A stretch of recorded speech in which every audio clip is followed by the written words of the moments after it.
o tempo. Bom dia, né, primeiramente. Vamos iniciar, então, mais um tópico, revendo, na verdade, um tópico que vocês já viram, acredito que no quarto semestre, sobre coleta, de modo geral, coleta de líquidos biológicos, e aqui vocês viram especificamente coleta de sangue, algo que eu preciso rever, na verdade, alguns pontos que às vezes a gente esquece, algum detalhezinho, né? Ou então com o tempo de tanto realizar o mesmo procedimento, a gente se sente muito confiante para poder realizar aquele procedimento e às vezes ocorrem alguns erros bobos que pode comprometer a saúde do trabalhador. Trabalhador que eu falo, trabalhador da área da saúde. Então, nós, biomédicos, farmacêuticos, os técnicos de enfermagem, que trabalham especificamente na área do laboratório como flebotomistas. Então, são pontos que às vezes parecem importantes ou bobos, mas que com o tempo, se você não prestar atenção, isso pode levar a vários erros, inclusive comprometer a análise daquela amostra. Então, tudo depende justamente desse processo da coleta em si dessa amostra. Então, para que eu tenha um resultado de qualidade, para que eu possa interpretar aquele resultado de forma satisfatória, tudo começa pelo processo de coleta. Na verdade, tudo começa pelo processo em que a gente precisa passar as informações corretas para o paciente. A questão do jejum, de que forma ele tem que realizar essa coleta, se for por material de urina, né, se for a primeira urina da manhã. Então, tem que passar várias informações específicas para que, no final, nós tenhamos certeza de que aquilo que está sendo observado, aquilo que está sendo colocado como resultado é realmente fidedigno do que está acontecendo com o paciente, não por algum erro durante o processo de coleta. Então, eu sempre digo que a coleta, ela representa em torno de 70% de todo o erro do laboratório que acontece, de problemas no laboratório, ela fica específica no processo de coleta, que é dentro da fase fase pré-analítica. Né? Então, a gente divide, querendo ou não, o laboratório ou a fase em que a gente precisa interpretar toda a parte do resultado em 3 fases, a fase pré-analítica, analítica e a pós-analítica. Cada fase dela tem pontos muito importantes que a gente precisa observar para que no final nós tenhamos uma satisfação nesse resultado. Então, como eu falei, a fase pré-analítica é um ponto extremamente crítico nessa análise, porque é aqui que realmente começa a coleta em si do material. É aqui que a gente precisa passar todas essas informações necessárias ao paciente para que tenhamos sucesso na execução, não só do exame, mas que tenhamos um resultado satisfatório. Depois vem a fase analítica, em que nós estamos falando do laboratório em si, você está ali executando os testes, e aí nessa parte de execução tem que observar qual é o tipo de amostra que dá para utilizar, se é permitido usar somente o soro, ou se permite usar o soro plasma, ou um outro tipo de material biológico. Então, a gente tem que observar, frente a diferentes tipos de técnicas, qual é o tipo de amostra mais adequada para aquela técnica. Tá, então, assim, técnica é praticamente uma receita de bolo. Então, você puxa lá a bula e diz, olha, é assim que você tem que fazer. Então, você faz e executa. A diferença é que nós, biomédicos, e também os farmacêuticos que trabalham nessa área, é que a gente consegue pegar toda a informação, tudo que acontece com a parte da fisiologia humana, entender a parte da fisiologia humana, para poder não só aplicar o conhecimento em cima daquele teste, mas a partir do resultado você ter uma informação do que, ok, eu fiz um teste específico, por exemplo, o paciente ele fez a coleta com suspeita de dengue, ok, dengue comum aqui na nossa região, né, no Brasil em si, e aí nós temos no laboratório o quê? Um teste rápido. E aí você vai olhar no kit do teste rápido, aí diz que lá no kit só pode ser realizado esse teste rápido para dengue com soro. Então você precisa receber no local exato para poder executar esse teste, soro. Se você receber outro material, não deu para coletar soro, só tem o sangue. do sangue, será que dá para utilizar o plasma? Mas não, lá no kit está dizendo que você só pode usar esse tipo de amostra biológica. Então, aqui um ponto-chave, porque eu preciso entender, para cada exame tem amostras específicas. Então, a coleta, ela precisa ser realizada de forma muito bem alinhada com os testes ou com os tipos de amostras que o laboratório precisa. O mesmo acontece quando nós estamos no setor de hematologia. Então, no setor de hematologia, o carro-chefe dele é sempre o hemograma. Só que tem um outro tipo de teste que também é realizado em grande quantidade, que é o coagulograma. Nesse coagulograma, eu utilizo um outro tipo de tubo que contém o citrato de sódio. E nesse teste do coagulograma, eu vou precisar utilizar o plasma para poder verificar como é que estão as proteínas da coagulação daquele paciente. E para eu poder analisar essas proteínas, eu preciso do plasma. Só que aí eu preciso de um anticoagulante específico para poder analisar isso. Não deu para o flebotomista coletar com citrato de sódio, só deu com EDTA. E aí você tem que lembrar que esses anticoagulantes, EDTA, citrato de sódio, eles têm propriedades diferentes e que são aplicados de forma diferente. Por isso que a fase da coleta, ela acaba sendo uma fase importante, porque se der algum problema na fase da coleta, você tem que pensar e raciocinar de que forma eu vou estar ali atuando ou trabalhando para que possa remediar esse problema. Claro que nem sempre dá para a gente fazer, tipo assim, um jeitinho brasileiro. Então vamos utilizar o plasma para poder realizar esse teste, bora ver se vai dar certo. Nem sempre isso aqui vai funcionar. Então aí você tem que fazer o quê? Pedir para o paciente voltar ao laboratório, fazer uma nova coleta para poder realizar aquele teste. Então aqui a fase pré-analítica, a parte da coleta, ela é crucial para que todo o processo, para que todas as outras fases, elas ocorram de forma satisfatória. Tá? Então, aqui sempre é importante, por exemplo, para a equipe, fazer treinamentos o tempo todo, a cada 6 meses ou a cada 3 meses, fazer treinamentos para poder esclarecer esses detalhes da coleta, das informações que precisam ser passadas para o paciente, para que o laboratório ele tenha sempre uma qualidade nesse resultado. Tá? Então, é dessa forma, mais ou menos, que a gente trabalha no laboratório, né? Que a gente precisa fazer esse treinamento ou passar esse conhecimento para as outras pessoas que estão, às vezes, em contato direto com os pacientes, para que o laboratório sempre tenha uma satisfação no seu resultado. Tá? Então, aqui, falando da fase pré-analítica, sobre a coleta em si, tá? E aí, da coleta, gente, precisamos verificar detalhes importantes, que são essas variáveis pré-analíticas. Dessas variáveis pré-analíticas, nós temos a variação cronobiológica. Então, para cada tipo de analito que precisa analisar, precisamos observar ou lembrar em que momento acaba sendo ideal para a coleta desse tipo de material. Tá? Então, por exemplo, eu coloquei aqui 2 exemplos, o ritmo circadiano e o ciclo menstrual. Tá? No ritmo circadiano, então, é um ritmo em que nós temos um período aí de 24 horas, que nosso corpo está o tempo todo sendo regulado por esse ritmo circadiano de 24 horas. Desse ritmo circadiano, tem alguns analitos em que você pode...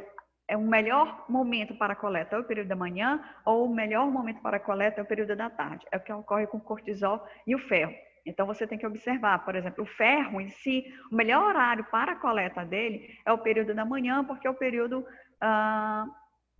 em que não há tanta variação na quantidade. O cortisol é a mesma coisa, porque no cortisol, que é interessante, você dorme, então seu organismo, como ele se entrasse num estado basal, então tudo fica tranquilo, né? E aí o cortisol, ele está muito relacionado com o estresse, tá?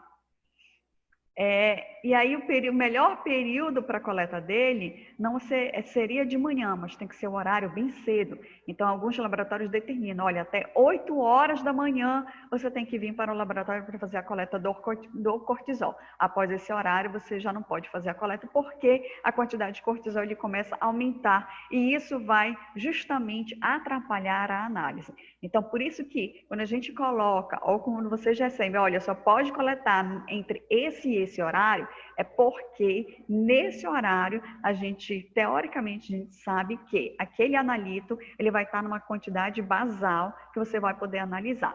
Passou daquele horário, aquele analito começa a aumentar a sua concentração e isso atrapalha na hora de você analisar, para poder dizer, olha, isso aqui está realmente ocorrendo problema ou não.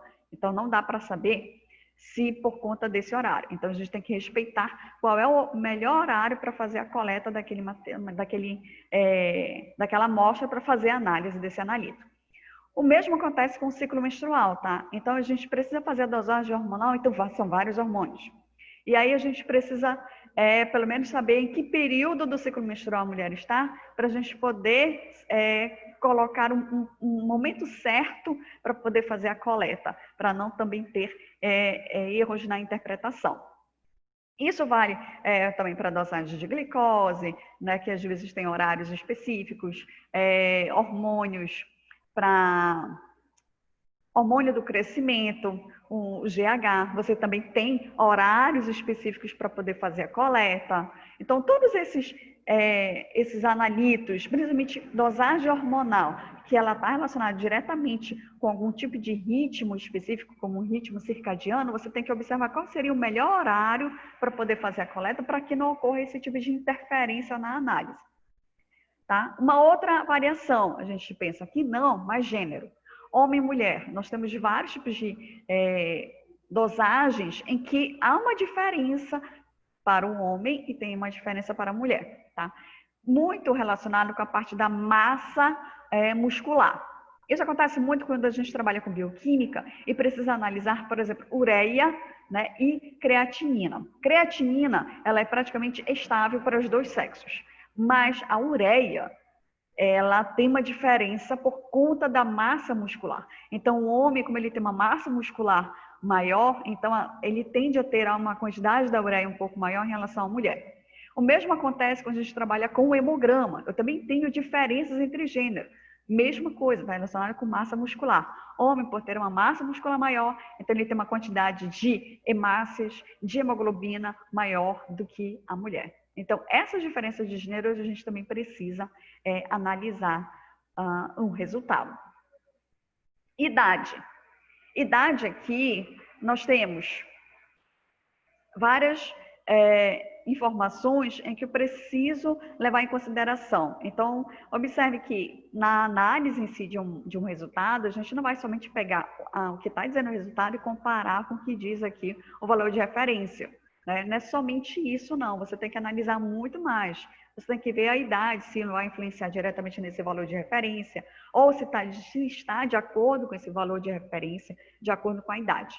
Aqui, a idade, gente, eu preciso lembrar o seguinte: criança, principalmente quando a gente trabalha com recém-nascidos, bebês e crianças, a gente tem que levar em consideração que, como está em fase de desenvolvimento, né, então nós temos uma evolução da maturidade funcional desses órgãos, então nós temos umas diferenças até mesmo entre idades. Recém-nascidos, se vocês procurarem na internet, vocês vão ver que os valores de referência para recém-nascido é uma coisa, para bebês, por exemplo, de um mês mais ou menos, ou de 29 dias, que a gente diz que já passou de uma fase de recém-nascido, até mais ou menos 2 anos, tem um outro valor, de 2 até 5 é um outro valor, e assim vai, são valores diferentes, até chegar a essa parte da maturidade. Mas em que fase vai ser essa maturidade? Depende do tipo de exame que você vai fazer, tá? Na parte de hemograma, a maturidade para a gente poder analisar as células sanguíneas, ela ocorre a partir dos 10, 11 anos. Então, quando a criança chega de 10 a 11 anos, é porque ela já atingiu a maturidade funcional do órgão hematopoético.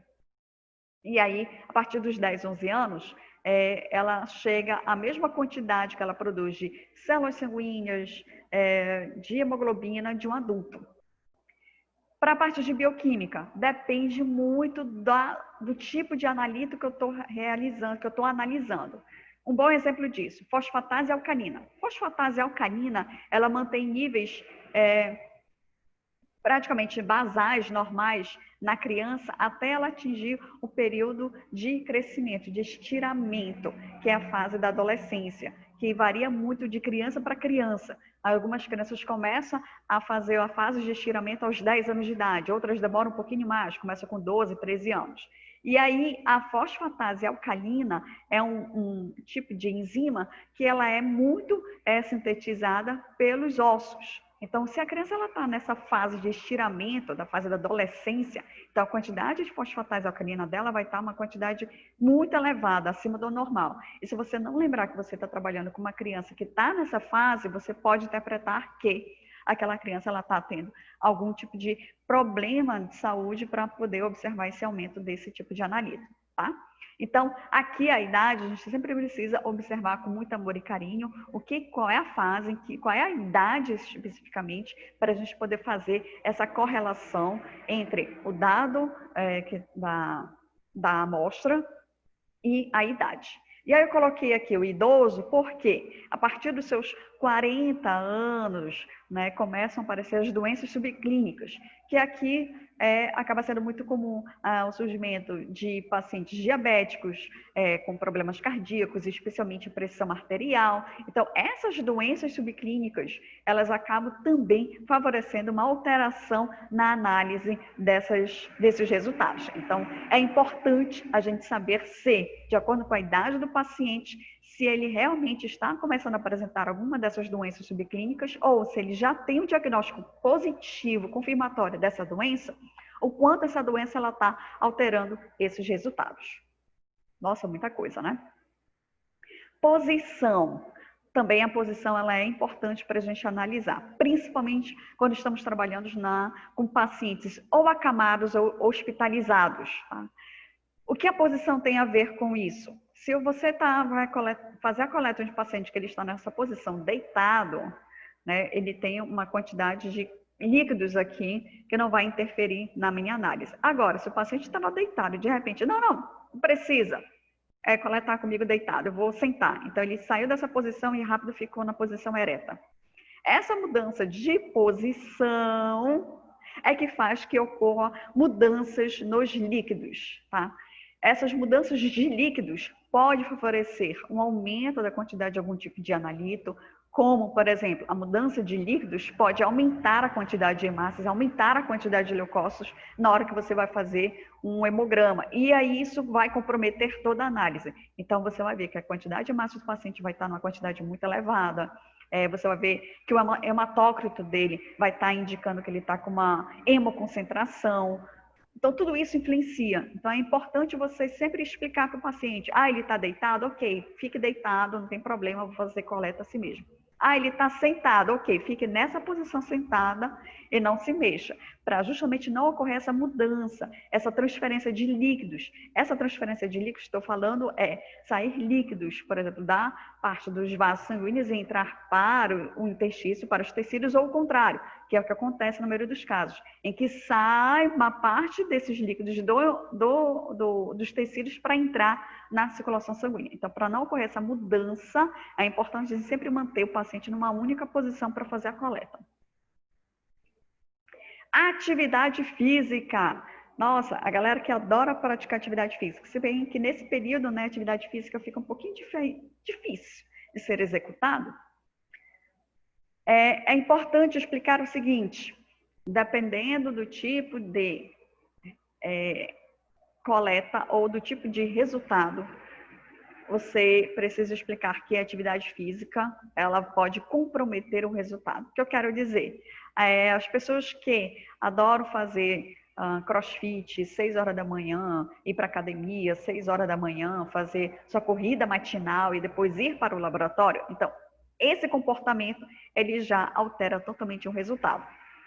Por conta disso, se a pessoa está fazendo exercício físico, o que acontece com o corpo como um todo? Então, você tem a contração e relaxamento do músculo. Então, isso aqui, ele já está gastando energia para fazer isso aqui, né? Para fazer a atividade física. O débito cardíaco aumenta, porque a pessoa está fazendo esforço físico, então o coração ele precisa bombear mais rápido para poder melhorar a oxigenação de todos os tecidos. Então, essa parte de toda essa alteração da fisiologia por conta da atividade física, ela altera especificamente esses resultados. E aí eu preciso sempre procurar e explicar para o paciente se ele tem esse hábito, pelo menos dizer assim, olha, neste dia você não vai fazer nenhuma atividade física, você chega no laboratório o mais cedo possível, faz a coleta e pronto, está liberado para fazer atividade física, para justamente não ocorrer essa alteração desse equilíbrio hídrico que a gente precisa, para não comprometer o resultado. Isso acontece, como posso citar um exemplo, exame de urina, tá? Exame de urina, a gente sempre diz, olha, tem que fazer a coleta, primeira urina da manhã. Ok, beleza. Mas tem paciente que ele não coleta exatamente a primeira, tipo, a primeira assim, acordou, fez a asepsia da genitália, fez a coleta e levou para o laboratório. Esse é o procedimento correto. Tem pessoas que não, elas acordam, eliminam aquela urina que a gente precisa analisar e aí ela bebe água para fazer uma nova concentração da urina. Então, pessoas que fazem atividade física, por exemplo, logo no período da manhã e tem esse costume, não, eu vou primeiro urinar, né, e depois eu bebo água para poder fazer a concentração da urina. E aí, nessa história, eu vou fazer atividade física. Esse esforço físico acaba aumentando alguns elementos na urina, que se não tivesse a informação que o paciente ele fez alguma atividade física, a gente pode interpretar que o paciente está com problema renal, ou iniciando algum tipo de problema renal. Por isso que é importante a gente ter essa informação. Jejum. Nossa, que jejum é um negócio complicadíssimo, porque nem sempre as pessoas conseguem respeitar o jejum mínimo que a gente precisa, que é o de 8 horas, tá? Então, dependendo do tipo de exame, alguns exames exigem jejum, outros não exigem o jejum especificamente. Um bom exemplo, hemograma. É o único exame que você pode realizar em qualquer horário do dia em que o jejum ele não vai alterar os resultados. O único problema é se a pessoa ela decidiu assim ir para a churrascaria, né? Dá-lhe picanha, a pessoa comeu muita picanha e aí ela decidiu 2 horas depois vou para o laboratório fazer o meu hemograma. E aí, claro, que nesse hemograma vai estar cheio de gordura, isso pode prejudicar, não a análise, mas sim na hora da gente fazer a lâmina, que aí prejudica um pouquinho a nossa vida. Mas fora isso, tá tranquilo. É o único exame que realmente não precisa de jejum. Os outros, todos, praticamente precisam de jejum. O mínimo é de 4 horas, dependendo aí do que a gente precisa analisar, mas que a gente sempre diz, olha, 8 horas de jejum é o ideal para você poder fazer a coleta da amostra. E aí você precisa, dependendo do paciente, precisa explicar, olha, a sua última refeição, por exemplo, tem que ser às 9 da noite ou 10 da noite, para poder respeitar esse jejum ideal de 8 horas, para poder fazer a coleta aí em torno de 7, 8 horas da manhã. Só que quando entra, por exemplo, dosagem de lipídios, colesterol total, triglicerídeos, colesterol em suas diversas frações, 8 horas não é exatamente o ideal. A gente precisa prolongar um pouquinho mais.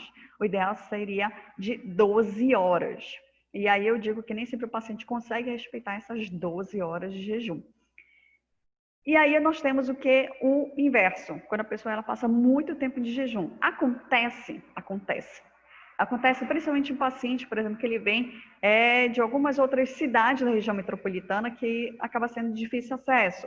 O paciente ele está vindo lá de Santa Isabel, está vindo lá de Benevides, por exemplo, ou está mesmo de um bairro super afastado, na própria cidade de Ananindeua. E isso demora para ele poder chegar no laboratório. Então, se ele ultrapassou esse jejum de 14 horas, por isso que é importante perguntar, que horário o senhor fez a sua última refeição? Isso acontece muito com idoso. Aí o idoso diz, olha, minha última refeição foi às 8 horas da noite. E aí já são quase 10 horas da manhã. Então, ele já ultrapassou essas 12 horas há muito tempo. E isso pode ser prejudicial, não só para o idoso, porque ele vai entrar num quadro de pressão baixa, porque vai diminuir muito a quantidade aí de carboidratos, de quantidade de glicose, mas isso também prejudica a análise da amostra em si. Então, a gente precisa sempre explicar, o porquê precisa das 8 horas ou o porquê em precisar esse jejum de 12 horas, para deixar muito bem claro isso. Fármacos e drogas de abuso. Aqui, a gente precisa... Eu coloquei duas coisinhas, para falar a verdade, porque não está exatamente assim. Fumo depende muito da região. Aqui para a região norte, digo norte e nordeste, você não encontra tantos fumantes assim quando você compara com a população que mora no sul e sudeste, tá? Mas alguns tipos de medicamentos, que são os fármacos em si, eles podem alterar esses resultados.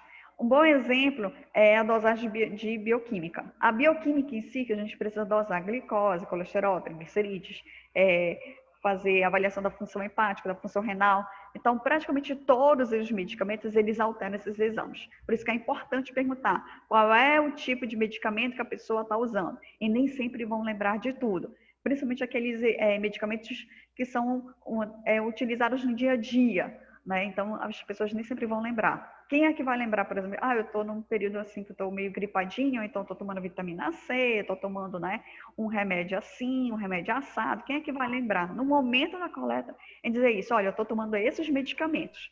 Eu que sou eu também não lembro, às vezes, do tipo de medicamento que eu estou tomando no momento.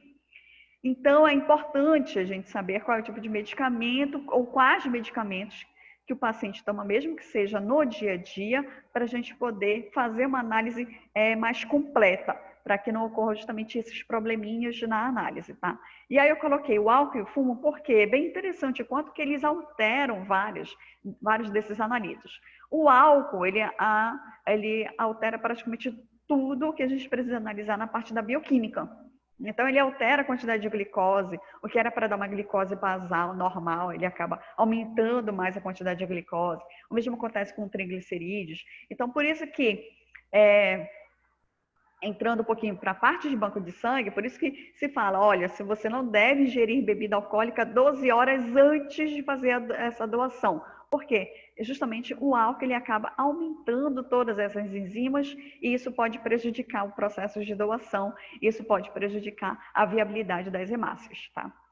O mesmo acontece com o fumo. O fumo, como nós temos não só a nicotina, mas vários tipos de substâncias tóxicas, então elas alteram de uma forma muito negativa a análise do hemograma. Então isso compromete essa análise. Mas é importante que a gente saiba que o paciente ele é fumante para a gente não pegar o resultado, né, e dizer que tem aquele choque. Meu Deus, e agora? O que é que eu faço? Eu libero ou não libero? Porque deu tudo alterado.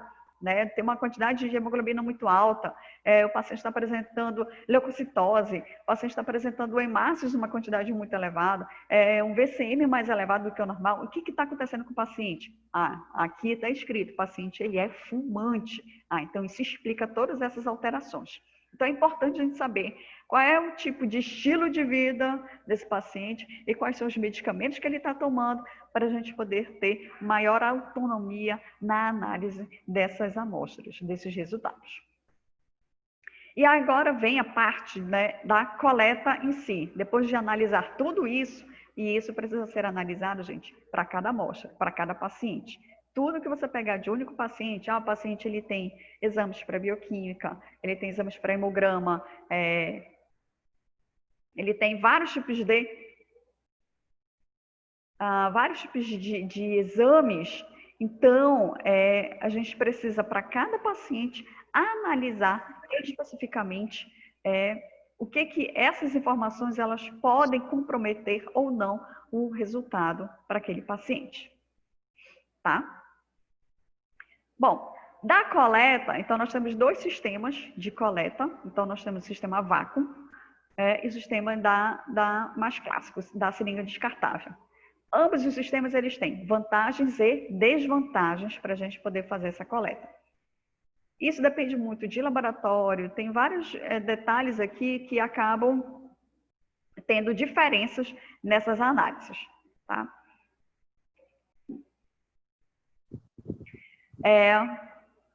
Deixa eu falar sobre essas diferenças rapidinho, agora que eu lembrei. Que diferenças são essas? Então, tem laboratório, por exemplo, que ele atende não só os convênios, né, mas ele também atende a rede SUS. E aí ele faz essa distinção em relação ao sistema. Para os pacientes que são dos convênios particulares, então vamos dar prioridade à coleta no sistema a vácuo. E para os pacientes que são da rede pública, o SUS, então vamos dar preferência à parte de seringa descartável. Aí você deve estar pensando, mas por que isso acontece? Que discriminação é essa? Isso tudo tem a ver com a questão da tabela de preços, tá? A parte dos convênios particulares, o que eles repassam para os laboratórios conveniados, então é um valor que está bem acima da tabela do SUS. E esses valores, eles são refletidos diretamente na compra desse material. O sistema vácuo em si, ele é um pouco mais caro do que o modo clássico, que é da seringa. Então, por conta dessa diferença de preço, tem vários laboratórios que eles acabam praticando essa diferença. Tá? Eu sei disso porque, como eu estou em contato com os laboratórios, então eu sei que tem essas diferenças, mas essas diferenças não é questão de discriminação, mas é por conta da tabela em si. Então, da tabela da rede particular, ela tem um valor muito mais elevado do que a tabela da rede SUS. A tabela da rede SUS é uma tabela que ela tem um valor muito defasado. E, às vezes, para um laboratório que ele depende exclusivamente do repasse, por exemplo, da rede pública, do SUS, não supre exatamente todas as necessidades na compra desses insumos, desses materiais. Aí, por isso que nós temos essas diferenças. Mas, volto a frisar, isso depende muito da questão da política do laboratório e dessas tabelas, que há uma diferença nessas tabelas da rede particular para a rede pública, tá? Tem essas diferenças. Vantagens e desvantagens que eu falei, bom, são várias aí, tá? Claro que o sistema vácuo tem uma vantagem muito superior em relação à seringa, que é a questão de você fazer a coleta de vários tubos em uma única furada, né? Você não vai furar várias vezes o paciente. Então, você mantém o sistema ali, você pode trocar os tubos tranquilamente, sem trazer nenhum prejuízo ao paciente. Como desvantagem ao sistema vácuo, é a questão assim, como ela faz uma pressão na veia, então dependendo da angulação da agulha no interior do vaso do paciente, ela pode provocar sim hematomas. Quer dizer que na seringa não acontece? Acontece também hematomas. Vantagem da seringa. Para quem está começando, a seringa ela acaba sendo muito mais cômoda porque você consegue visualizar na agulha se você atingiu ou não a veia, porque ela suja um pouquinho de sangue. Então, isso te dá uma maior segurança que você realmente atingiu a veia, né? Desvantagem é a questão do êmbolo, né? Que você precisa fazer aquela força para poder, né, puxar, né, o êmbolo da seringa para que você possa fazer a coleta em si desse material. Dependendo da quantidade de exames, uma seringa, por exemplo, de 10 ml não é o suficiente. Então, você precisa de uma seringa de 20 ml. E a seringa de 20 ml ela é bem mais grossa e a pressão que você faz para poder puxar o êmbolo dessa seringa é muito maior.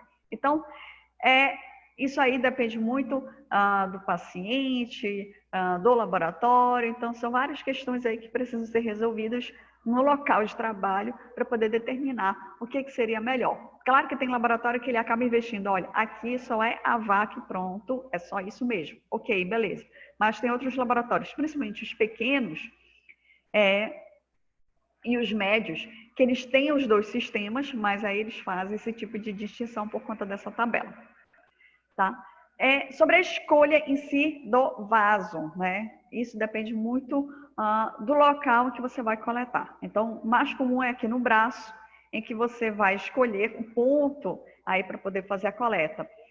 Lembrando que aí você, como biomédico, é que vai decidir ou vai se sentir mais seguro no momento da coleta, não vá na onda do paciente. Não, pode coletar deste braço aqui, olha, essa veia aqui, todo mundo sempre coletou, nunca deu problema. Aí você vai na onda do paciente, né, para poder fazer a coleta, e deu problema.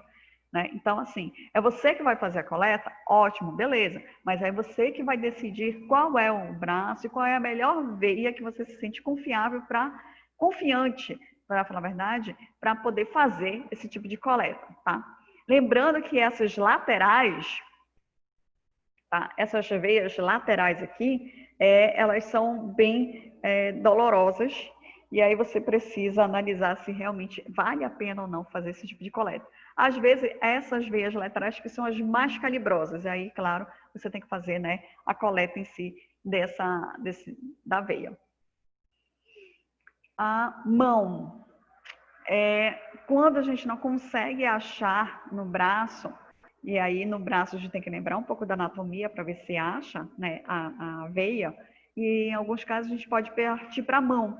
Mesma coisa, a gente vai garrotear a mão, né, e vai ver qual é a veia mais calibrosa para poder fazer essa coleta.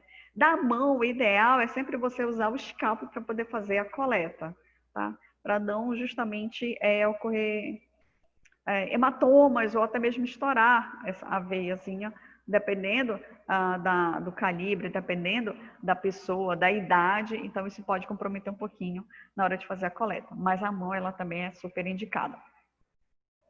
Sobre a coleta em si, vocês lembram que a gente tem que ter todo um cuidado para poder fazer a coleta, né? Precisamos identificar o paciente, ver quais são os exames, confirmar mesmo que é aquele paciente, que são aqueles exames daquele paciente, né? Usar todos os instrumentos necessários para fazer essa barreira de contenção, ou seja, usar os EPIs necessários. Não ir naquela onda, não, esta mão vai ficar somente com a luva, essa outra vai ficar livre porque eu preciso sentir a veia. Não, tem que usar a luva nas duas mãos, tá? Muito importante isso. Como forma também de você evitar que você passe, por exemplo, uma bactéria de um paciente para o outro, ou que você contamine o local em si, né? E aí você precisa lembrar de todos esses detalhes. Do garroteamento, que só pode por 1 minuto, não mais do que isso, porque senão você vai estar concentrando o sangue naquele ponto. Isso pode trazer prejuízos na análise. Observar também a questão da ordem da coleta dos tubos. Você tem que começar, primeiramente, mais ou menos pelos os tubos que contêm anticoagulante, para depois você finalizar com aqueles que não têm anticoagulante. Vou mostrar como é a ordem. Tá? E aí, ao final de tudo, você fazer o descarte do material, da agulha, né, sem fazer um encap dela, e pedir para o paciente não dobrar o braço para justamente não ter formação de hematomas. Então, todo esse passo a passo, eu acredito que vocês já viram várias e várias vezes nas aulas do 4º semestre sobre a coleta. Tá? A agulha que eu falei, gente, era sobre isso aqui, questão da angulação, tá? Dependendo, só que aí é que tá, tem um detalhe muito importante. Para as crianças, por exemplo, você não pode fazer uma coleta, aliás, não pode não. Não vai ser possível fazer uma coleta numa angulação em que a agulha está naquela angulação que a gente já conhece, de mais ou menos 30 graus, tá? Porque nas crianças, a veia delas está muito superficial, rente aqui à pele. E então você vai ter que fazer esta coleta mais próxima, ou a angulação mais próxima possível da pele, tá? Então tem essa diferença aqui importante, você precisa observar de acordo com a idade. Se for adulto ou a partir já dos seus 10 anos, já dá para fazer a angulação normal de mais ou menos 30 graus. Se for crianças mais jovenzinhas, você tem que fazer essa angulação mais próxima possível da pele, porque a veia ela está mais superficial, mais próxima realmente da pele, para você não ter nenhum tipo de problema. Homogeneização. Tá? Homogeneização é você fazer aquele movimento, né? Tranquilo, 3 vezes, 5 vezes, né? De forma não tão lenta, mas também não tão rápida, né? Você tem que lembrar que você está trabalhando com vários tipos de hemácias, leucócitos, em que você fizer uma homogeneização muito rápida, você pode estar prejudicando, você pode estar provocando a análise. Ana Laura, e a coleta em bebês? Também muda em idosos? Ótimo, vamos lá. Em bebês, também a coleta ela é bem próximo à pele, tá? Bebês aqui, eu estou falando de bebês de mais ou menos 1 mês até os 2 anos de idade, tá? Bebê. Mas se precisar coletar de um recém-nascido, e aí, como é que você faz? Vocês acham, por exemplo, será que recém-nascido Dá para fazer a coleta de veia? Ou será que a gente precisa fazer a coleta de sangue arterial, direto na artéria do bebê, do recém-nascido? Dependendo do recém-nascido, mentira, todos os recém-nascidos, tá? A gente praticamente coleta da artéria. Não tem como você achar a veia de um recém-nascido. A veia é muito fininha, então ela estoura facilmente. Por mais que você use a agulha mais fina do mundo, você não vai conseguir fazer uma coleta adequada. Então a gente acaba partindo mesmo para a artéria do recém-nascido. E aí dá para você sentir a artéria tranquila do recém-nascido, você sente mesmo, né, aquele braço bem fininho, você consegue sentir, e aí você coloca a agulha e você consegue coletar tranquilamente. E aí, o cuidado que se deve ter é a questão da pressão. Então, você precisa pressionar o local que você fez a coleta do bebê ou do recém-nascido por um tempo muito maior. Enquanto nos adultos a gente segura em torno de 3 minutos, 5 minutos no máximo, o bebê é bem mais. A gente tem que segurar de 10 até 15 minutos pressionando o local para realmente ter certeza que não vai haver extravasamento sanguíneo. Em idoso, muda alguma coisa?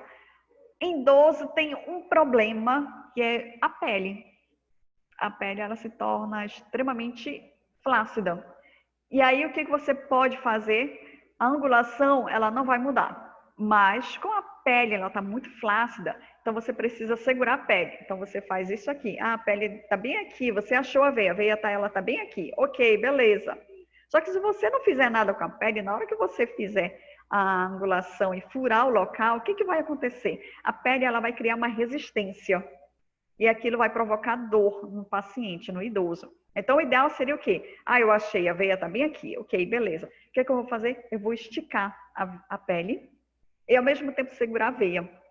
E aí eu consigo furar aqui o paciente, sem perder a veia e sem provocar dor no paciente.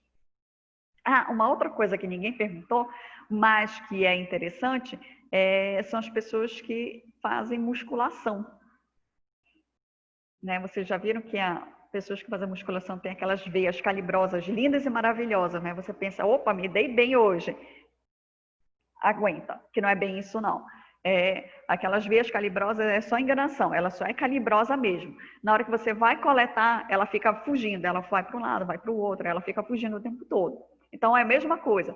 Para esses pacientes que fazem musculação, que tem aquelas veias calibrosas, é a mesma coisa. Você tem que segurar aqui, puxar a pele de um lado e do outro e segurar a veia naquela posição para você poder fazer a coleta. Senão ela vai ficar dançando para um lado e para o outro e aí você não consegue fazer a coleta corretamente. Respondido, Ana? Eu acho que sim. Tá? E aí eu estava falando para vocês sobre a homogeneização, né? Bom, da homogeneização, como eu disse, tem que ser, né, um movimento lento, não pode ser muito lento, mas tem que ser homogêneo para você poder fazer o contato da amostra com o anticoagulante, principalmente, tá? Também você não pode fazer muito rápido como se você estivesse, sei lá, numa escola de samba, tá? Também não dá para fazer desse jeito. Tá? Então, tem que ter esses cuidados na parte da homogeneização da amostra.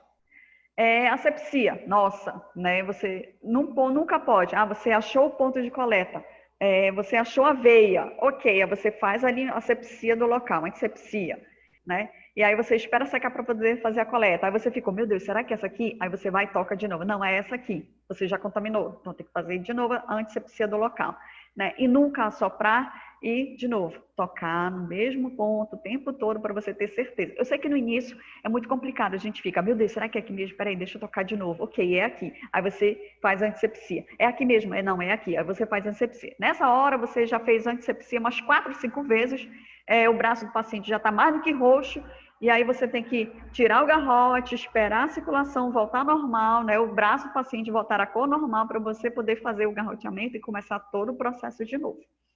Tá? É importante essa parte aí. A ordem da coleta, gente, isso aqui, essa ordem, é o que determina a Sociedade Brasileira de Patologia Clínica e Medicina Laboratorial. Tá? Ela determina que você tem que seguir exatamente esta ordem. Então, você começa, por exemplo, com o tubo com citrato de sódio. E observe onde é que está o tubo com EDTA. Ele está lá no finalzinho do processo de coleta. Então, por que a gente tem essa diferença? O citrato está aqui em cima, logo no começo, e o EDTA está lá no final.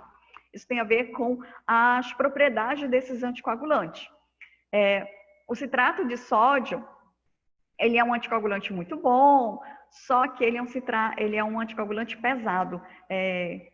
Falando de questão de peso molecular. Então, ele tende a ficar mais no fundo.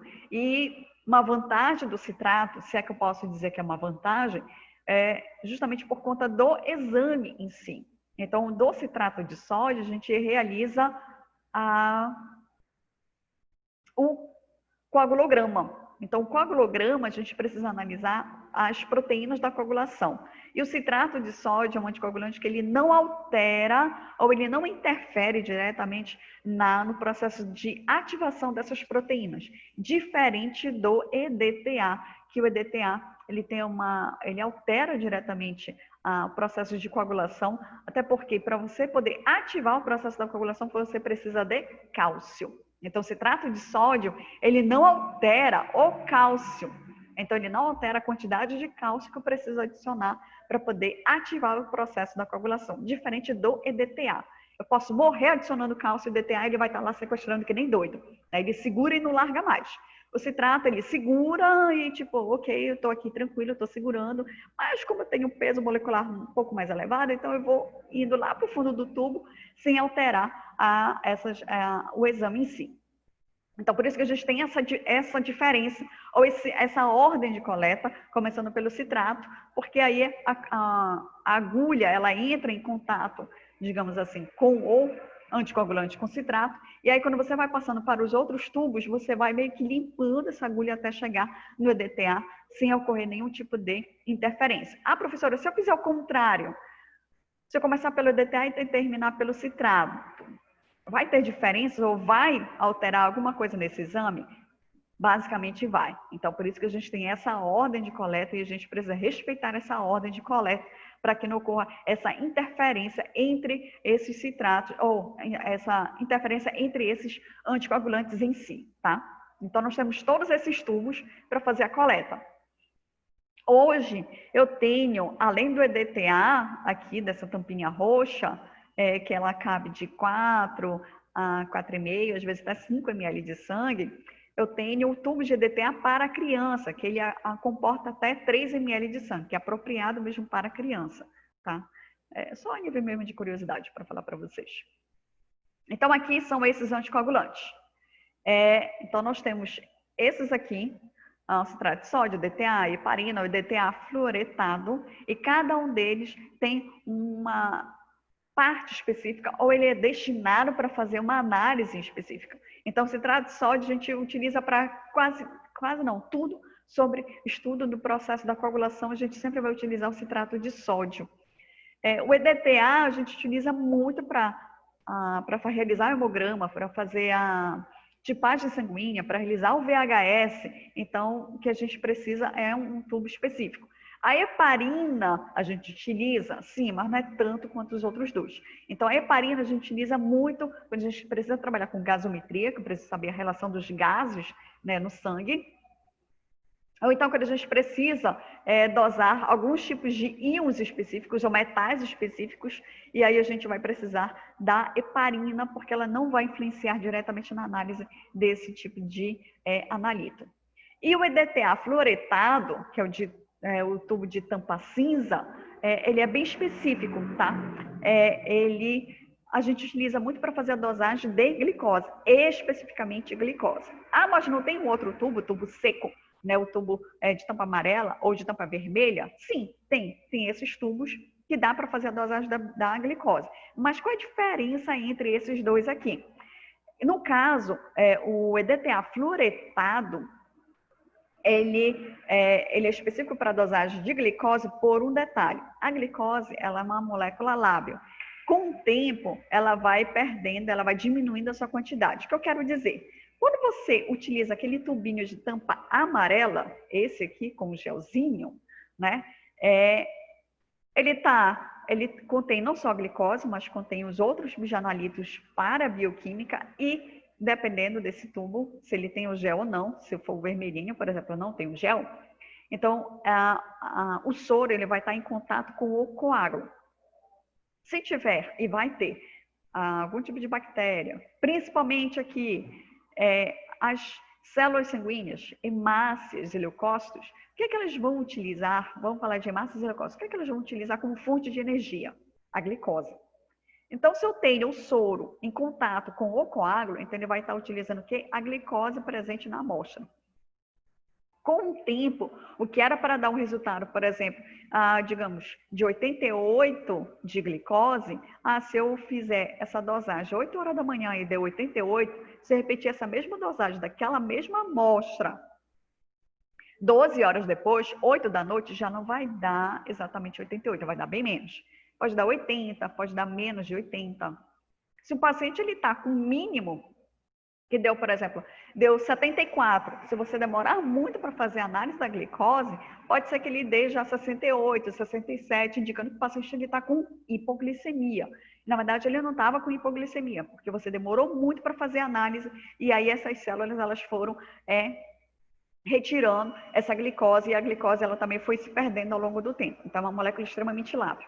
E aí, para manter ela viável por mais tempo, a gente dá preferência à coleta com fluoreto, EDTA fluoretado. Que aí, o fluoreto, ele se liga às moléculas de glicose, mantendo essas moléculas estáveis por muito mais tempo. E aí você pode fazer a dosagem 12 horas depois, ou até 24 horas depois, que isso não vai influenciar, ou não vai diminuir essa quantidade de glicose. Tá? Os laboratórios têm todos esses tubos. Em que momento eu posso utilizar esse EDTA fluoretado? É quando, por exemplo, eu descubro, antes de iniciar a coleta, que o meu aparelho de bioquímica está com problema. E aí a pessoa só vai poder, a assistência técnica só vai poder resolver o meu problema no final da tarde. Então, não dá para você fazer a coleta com gel, tampa amarela ou tampa vermelha, e esperar até o final da tarde para fazer a dosagem da glicose. E aí, o que você faz? Mas eu tenho outros exames da bioquímica. Ok, então vou fazer a coleta nesses tubos específicos para a gente poder obter o soro. E para a glicose especificamente, aí eu pego esse outro tubinho aqui para poder fazer a coleta e dosar somente a glicose. Então, esses são momentos bem específicos que eu posso utilizar esse tubo para falar a verdade, tá? Então, são esses tubos que a gente utiliza, pelo menos que estou falando, anticoagulante, na rotina do laboratório. Claro que os principais são o citrato de sódio, o EDTA, porque eles estão diretamente ligados ao setor de hematologia, que é o que a gente mais realiza de fato. Rótulo, identificação. Bom, o que eu preciso falar sobre identificação? Dependendo do laboratório, tem laboratório que já veio o quê? Código de barra, então você não tem problemas para poder identificar, né? É só passar ali a luzinha do identificador de barras, código de barras e está tudo certo. Aí vem todas as informações do paciente. Mas se for um laboratório que não tem nada dessa tecnologia, ok, você precisa colocar o nome completo do paciente, a data, principalmente o nome completo e a data que está sendo coletado aquele material, para poder ficar registrado. Lembrando que não é aconselhável, se for um preenchimento manual, não é aconselhável você colocar abreviações, tipo Maria. São quantas Marias? Se você só colocar o primeiro nome, Maria Oliveira. Ok, são quantas Marias tem no laboratório de paciente e quantas Marias Oliveiras tem registradas no laboratório? São 25. Então, são 25 pessoas com o mesmo nome. Então, você precisa colocar realmente o nome completo do paciente, se for para escrever mesmo no tubinho, para poder ter certeza que aquele paciente ali, para não ter troca de amostra, tá? Erros. Bom, os principais mesmo é quando ocorre hemólise, que aí, dependendo do exame, dependendo do aparelho, acaba com a análise, principalmente para a bioquímica. Ocorreu a hemólise da amostra, nós temos uma grande quantidade de hemoglobina. E essa hemoglobina, ela interfere de forma muito negativa na análise bioquímica. Por quê? Digamos, você quer saber a quantidade de glicose e o paciente está dando 88, mas a amostra está hemolizada, a hemoglobina livre, ela acaba aumentando essa quantidade de glicose. Na verdade, o aparelho acaba interpretando que tem uma quantidade de glicose acima do normal, por conta da ação da hemoglobina livre. Então, que era para dar, digamos, 88, o paciente está dando 99, 100, 101, 110, por conta dessa hemólise. Então, a hemólise não é algo para ocorrer o tempo todo no laboratório. Se estiver ocorrendo o tempo todo no laboratório, ok, chama a equipe, faz um treinamento, explica a questão da hemólise, quanto ela influencia de forma negativa na análise das amostras, para poder diminuir esse erro. E aí tem vários outros, né? Não homogeneizar os tubos, né? Você fez a coleta e esqueceu de homogeneizar. Se você esqueceu, ocorreu o que com esses tubos? Houve formação de coágulos ou microcoágulos. E dependendo do resultado do exame, você não pode também fazer nada com aquela amostra. Você tem que pedir uma nova amostra. Então, esses erros aí são erros bobos que a gente acha, mas eles acabam comprometendo, sim, a análise. Então, a gente precisa minimizar ao máximo esses erros que acontecem no laboratório. Centrifugação, gente, nossa, é muita coisa, né? Sim, é muita coisa. A gente pensa que é coisa simples, né? Mas não, é muita coisa sim.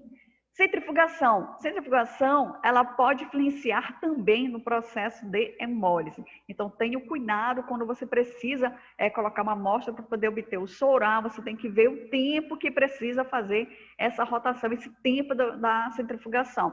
Se é 3 minutos, se é 30 minutos, se é 15 minutos, 60 minutos, por quanto tempo vai ficar lá na centrífuga rotacionando para você poder obter o soro. Alguns laboratórios, eles dão preferência no seguinte: ok, a gente precisa do soro, então antes de realizar a centrifugação, vamos deixar 15 minutos no banho-maria a 37 graus, porque isso acelera o processo de coagulação, e aí eu vou colocar na centrífuga por um tempo menor, tá? Mas recomendação da SBPC é esse quadrinho aqui, tá? Dependendo do tipo da cor lá, da tampa, se tem anticoagulante, se não tem anticoagulante, se tem ativador de coágulo, se não tem ativador, se tem o gel separador, então cada um deles tem um tempo específico que você precisa deixar lá na centrífuga para poder obter esse soro, esse material. O mesmo acontece com esses outros aqui, tá?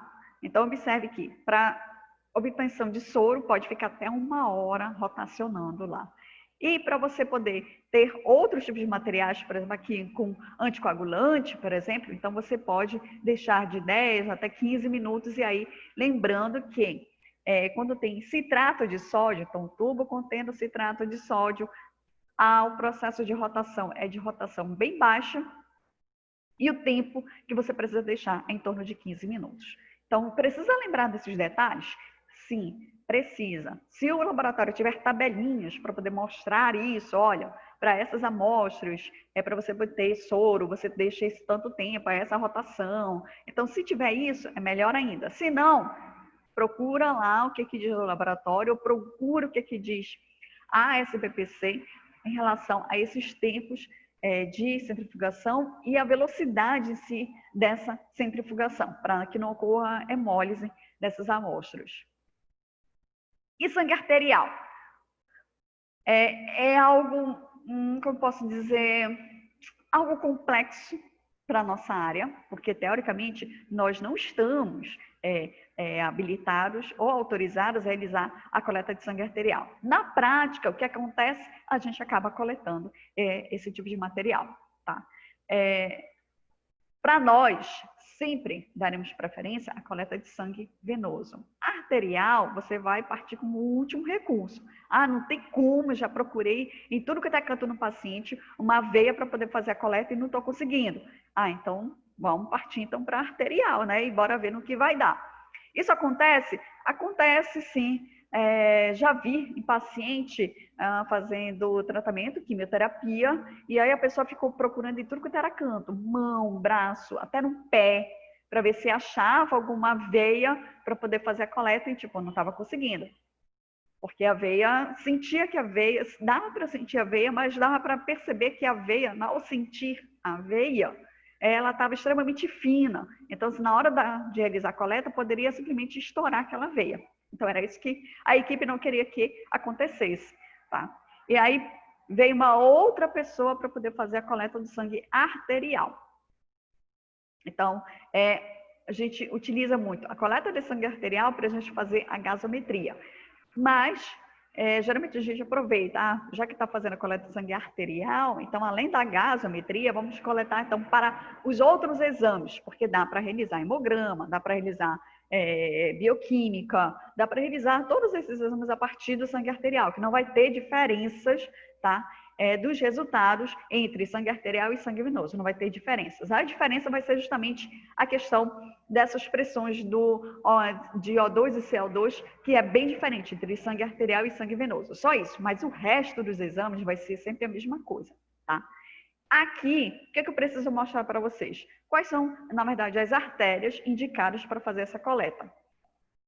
Então, para a gente, o indicado seria fazer da radial, essa que vem bem aqui, tá? Próximo. Depois a braquial, ela vem para cá e ela sobe para cá. Vocês podem procurar aí vocês, tá? Para sentir a pulsação aí da radial, faça o seguinte, olha, dedinho aqui, tá? Aí você faz este movimento aqui. E aí você vem com os seus dedinhos e coloca aqui. Na direção aqui, ó, do seu dedo. E aí você vai sentir a pulsação da radial. Aí, sentindo a pulsação da radial, você pode marcar o ponto e fazer a coleta. Sem medo de ser feliz, tá? É essa que a gente sempre utiliza. Porque quando a gente está no laboratório, precisa fazer coleta de paciente, é sempre essa aqui que a gente dá preferência, a radial. Essas outras dá, a braquial dá? Dá, tá? Mas, tipo assim, melhor deixar a braquial quieta. Vai para a radial, que é bem melhor. Femoral dá? Para gente biomédico, não. Somente para a equipe médica ou a equipe de enfermagem. No caso, médico ou enfermeiro que pode fazer a coleta da artéria femoral. E do pé? Dá para coletar do pé? Dá. Dá para você sentir também as artérias do pé. São essas duas, a dorsal e a temporal do pé, que dá para você procurar. Então, vocês que estão aí em casa somente me ouvindo, mais tarde, não sei, ou agora mesmo, você pode estar lá procurando seu pezinho. Não dá para mostrar o pezinho aqui, né? Mas você pode procurar e tal, ver nessas figurinhas, ver onde é que está a artéria aí no pé, que são também outros 2 pontos que dá para coletar. Teoricamente, a coleta de sangue arterial, ela é destinada somente à equipe médica, no caso, ou é o médico ou é o enfermeiro que pode fazer a coleta desse material. Tá? Na prática, acaba deixando a cargo do laboratório para fazer a coleta. Então, quando é o laboratório, a gente esquece que tem a do pé, a gente esquece que tem essa aqui, a femoral, e a gente esquece que tem a braquial. A gente só parte para a radial. Por que a radial? Porque nesse momento que você coloca o seu dedinho aqui e faz esse movimento, né, coloca essa mãozinha para trás, a artéria ela fica o mais próxima possível da superfície e dá para você coletar sem ter grandes problemas, tá?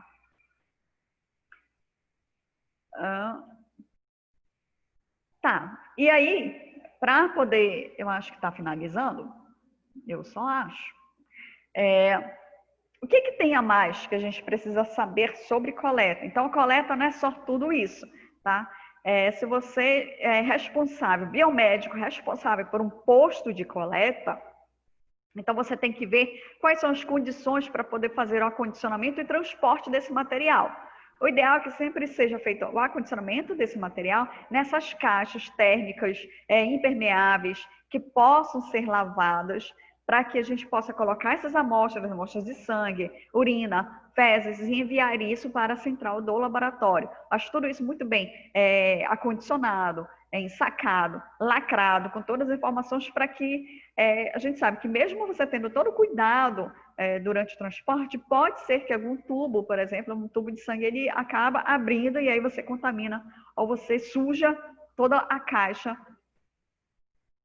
térmica. Né? Então, você precisa ter todos esses cuidados na hora de acondicionar esse material, até mesmo no próprio laboratório. Não sei se vocês já perceberam, tá?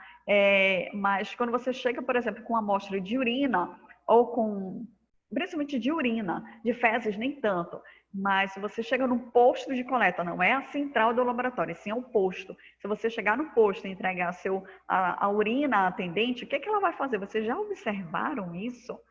Porque eu sou uma pessoa que observa tudo.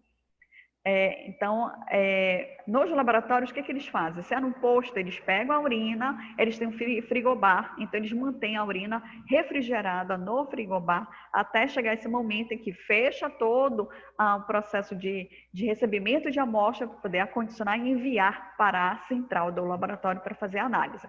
Mas por que precisa manter a urina no ambiente refrigerado? A urina, ela também tem vários elementos que são sensíveis à variação de temperatura. Isso, quando você tem lá, por exemplo, olha, tem a urina de um paciente precisa fazer a urocultura, né? Então, assim, a urocultura, então, para a bactéria não poder crescer de forma muito rápida na amostra e você perder outros elementos que precisam ser analisados, então a baixa temperatura mantém a bactéria viável por mais tempo.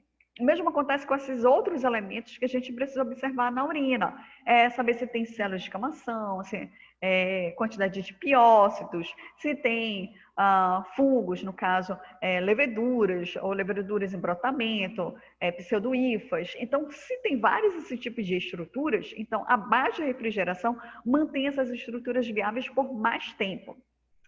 Só que na hora da análise eu não posso tirar direto da geladeira e fazer a análise. Eu tenho que esperar chegar na temperatura ambiente do laboratório para poder fazer a análise. Tá? Então a temperatura do ambiente também vai influenciar. Mas é importante a gente sempre observar esses detalhes. Se eu estou indo na central do laboratório ou se eu estou indo para um posto de coleta para saber como é que vai ocorrer esse acondicionamento desse material.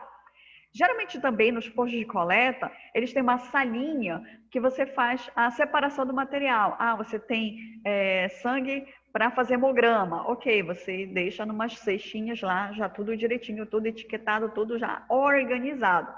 Mas você tem soro para poder fazer os exames de bioquímica, dosagem hormonal, sorologia e tudo mais. E aí você precisa fazer o quê? Centrifugar para poder enviar o soro para a central. Dependendo da central, às vezes ela só pede assim, só centrifuga e pronto, não faz mais nada. Mas tem outros postos de coleta que diz, olha, além de centrifugar, você vai separar. Então você vai tirar o soro, passar para um outro tubo, fazer outra identificação para poder enviar, tá? Então, dependendo do laboratório, tem essas nuances que a gente precisa observar, se é posto de coleta, se é a central do laboratório, para poder ver como é que ele faz todo esse processo de acondicionamento e separação desse material para enviar, para ser analisado.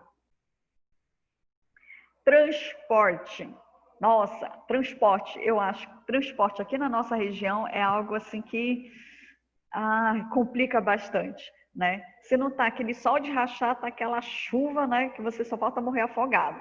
Então, essas diferenças de temperatura na nossa região, elas influenciam diretamente também, tá? Então, assim, que horas o laboratório termina de receber as amostras? 10 horas da manhã.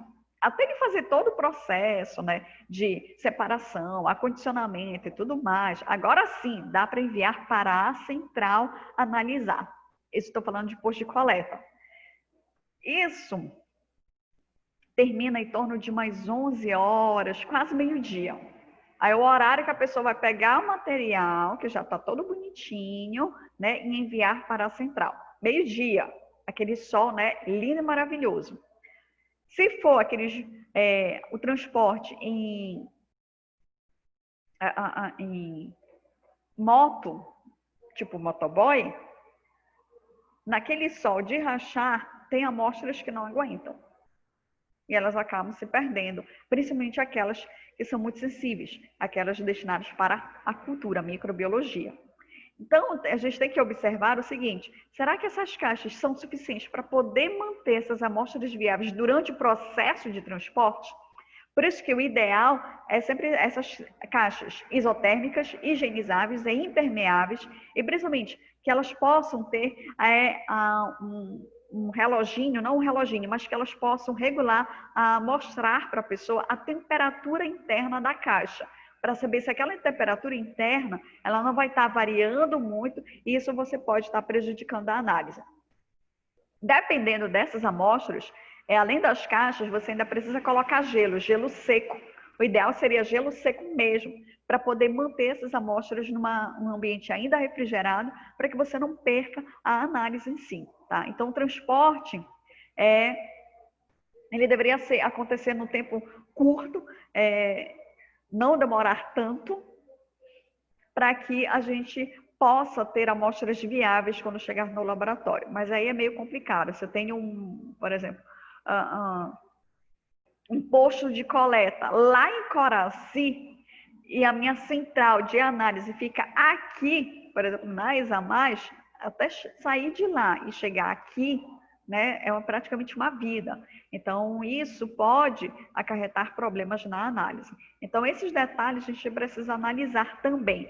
Isso é muito comum para quem é responsável técnico do local, responsável técnico do posto de coleta, para poder orientar a equipe para que possa fazer ou possa realizar um trabalho adequado para a gente manter a qualidade. Então, eu sempre falo manter a qualidade, manter a qualidade, manter a qualidade, porque hoje em dia você não vai fazer, por exemplo, um exame em qualquer laboratório. Você quer fazer um exame num laboratório que seja confiável. E para um laboratório ser confiável, então ele tem que ter essa qualidade, esses cuidados com a amostra do paciente, como se estivesse realmente tratando do paciente, sim, mas ele está tratando o paciente, mas em forma de amostra. Então, o laboratório ele tem que ter todos esses cuidados para manter esta qualidade, para que o laboratório ele sempre tenha uma confiança das pessoas, no caso, confiança dos pacientes, para que eles sempre retornem ao laboratório, pensando, não, aquele laboratório ele faz tudo direitinho, então vou ficar retornando nele porque eu gostei que ele faz tudo direito. Então, essa é a ideia da maioria dos laboratórios quando eles querem trabalhar com a parte de controle de qualidade, manter a qualidade do início até o fim. Pode acontecer erros? Sim, acontecem erros humanos durante todo esse processo desde a fase pré-analítica até a fase pós-analítica. Mas aí a gente sempre está trabalhando para poder buscar um melhor, para poder minimizar todos esses erros que porventura possa acontecer no laboratório, tá? Tudo isso que eu falei sobre coleta, eu tirei na verdade, de um manual, tá? Vocês podem lá visitar, procurar na internet, SBPC, procurar por manuais. A SBPC, ela sempre está atualizando ou disponibilizando vários tipos de manuais. São livros, na verdade, que ela coloca como livros e depois ela disponibiliza como arquivo em PDF, para poder justamente manter, pelo menos todos os laboratórios, seguirem uma padronização na forma como deve ser realizadas as coisas, a padronização da forma como deve ser coletado as amostras biológicas, como é a coleta, transporte e preparo dessas amostras. Então nós temos um manual específico que todos os laboratórios deveriam seguir. Então lá tem não só sobre coleta, tem sobre urina, tem sobre a questão da automação nos laboratórios, para poder justamente manter isso, uma padronização entre os laboratórios. O que a gente muito observa é que a gente tenta, aliás, nós temos essas determinações da SBPC e que alguns laboratórios, assim, pelo menos os laboratórios que querem manter a qualidade, eles seguem o que determina a SBPC. Outros não, eles acabam meio que fazendo umas adaptações frente às suas realidades para poder manter uma certa qualidade. Tá? Mas praticamente todo mundo tem que seguir o que determina a SBPC. Tá? Essa aqui, a capinha, tá? Eu vou disponibilizar, eu tenho esse material, tenho esse manual, e aí eu vou disponibilizar junto com a aula esse material para vocês terem e darem uma olhadinha, né, observar. Eu recomendo muito ler sobre a parte das variações das variáveis pré-analíticas. Ele comenta muita coisa, tudo que eu falei aqui foi baseado nele. Então, eu recomendo que leiam sobre essa parte específica das variáveis pré-analíticas, porque isso vai ser importante para a prova, tá? Dúvidas, crianças, tá? Aí, mais tarde, eu estou devendo, assim, da aula passada, eu vou disponibilizar da aula passada hoje, e essa aqui, sobre a coleta, eu vou disponibilizar amanhã, tomorrow, tá? E, bom, era isso que eu precisava falar para vocês. Dúvidas? Eu sei que eu falei pra caramba, eu acho que eu falo pacas, pelo amor de Deus. Dúvidas, gente? Tá tudo certo? Tudo tranquilo? Como vai funcionar a prova, gente? Eu não sei, tá? Sendo bem sincera, nós estamos esperando o que a direção, na verdade, ela vai nos informar de que forma acontecerá essa prova de vocês. A priori, ela seria no formato online, como vocês fizeram, através da plataforma que vocês fizeram no semestre passado. Mas eu não posso dar 100% de certeza. Então, vamos ter que esperar um pouquinho mais, talvez quando se aproximar o período de provas, uma definição da direção para poder passar para vocês de forma clara. Tá certo? Respondido? Se vocês não têm mais dúvidas, ou se surgirem dúvidas, vocês podem utilizar lá o nosso canal do WhatsApp.